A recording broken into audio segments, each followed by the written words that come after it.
Ang maikling history ng mga screwdriver na madalas naming gamiting mga technician sa aming pang-araw-araw na trabaho.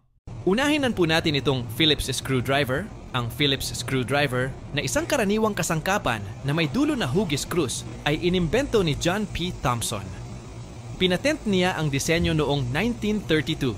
Bagamat nahirapan si Thompson na ipamalita ang kanyang imbensyon sa simula, binili ni Henry F. Phillips ang disenyo, pinino ito, at matagumpay na ipinakilala sa merkado ng Amerika, lalo na sa industriya ng sasakyan.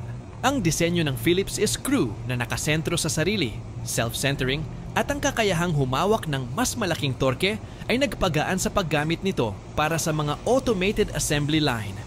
Ito ang dahilan kung bakit ito naging napaka-popular at patuloy na ginagamit hanggang ngayon. Ang sumunod ay ang flathead screwdriver, na kilala rin bilang slotted screwdriver, ay may mahabang kasaysayan na nagsimula pa noong huling bahagi ng Middle Ages.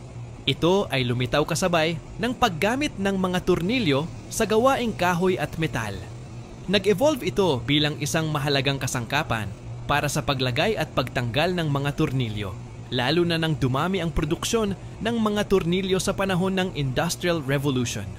At ang pangatlo ay ang Torx screwdriver. Ang Torx screwdriver, na kilala rin bilang Star o six-lobed screwdriver, ay inimbento noong 1967 ni Bernard Ryland sa Camcar.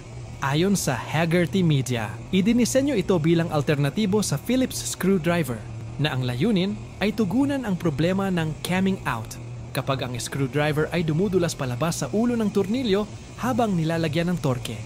At ang pangapat na madalas ginagamit sa mga Apple ay ang tri-wing screwdriver.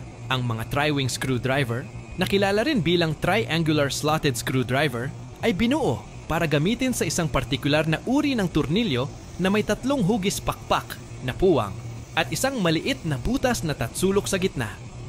Idinisenyo ang mga turnilyong ito upang magbigay ng siguradong pagkakakabit, lalo na sa mga sitwasyon kung saan kailangan ang tamper resistance. Original itong nilikha para sa industriya ng aerospace. Ang natatanging disenyo ng tri-wing screw at screwdriver ay pumipigil sa aksidenteng paggamit ng ibang uri ng screwdriver, kaya't ito ay isang kapaki-pakinabang na kasangkapan para sa mga espesyal na aplikasyon tulad ng pagkukumpuni ng electronics.